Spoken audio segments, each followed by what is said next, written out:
Hello everyone, welcome to my mini blog. দিনটা ছিল 9th মে আর আমরা এখানে বেরিয়ে পড়েছিলাম শান্তিনিকেতনে ঘুরতে যাওয়ার উদ্দেশ্যে। তো উত্তরপাড়া স্টেশন থেকে আমরা ট্রেনে উঠে ফার্স্টে হাওড়া পৌঁছালাম, কিন্তু তখনও প্ল্যাটফর্মে ট্রেন না দেওয়ার কারণে আমাদের বেশ কিছুক্ষণ বসতে হয়েছিল।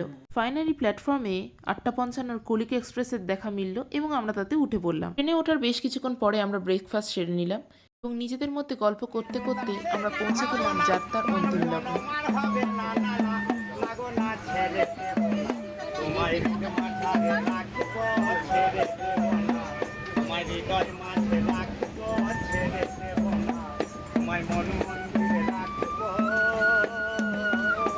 এই বাউল গানের সুর যেন কোথাও মনে করিয়ে দেয় যে রাঙামাটির দেশ এসে গেছে। ফাইনালি আমরা পৌঁছে গেলাম আমাদের destination Bolpur Santiniketan.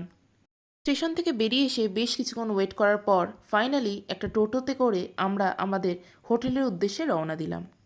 Next part দেখার জন্য please like, share and subscribe. By.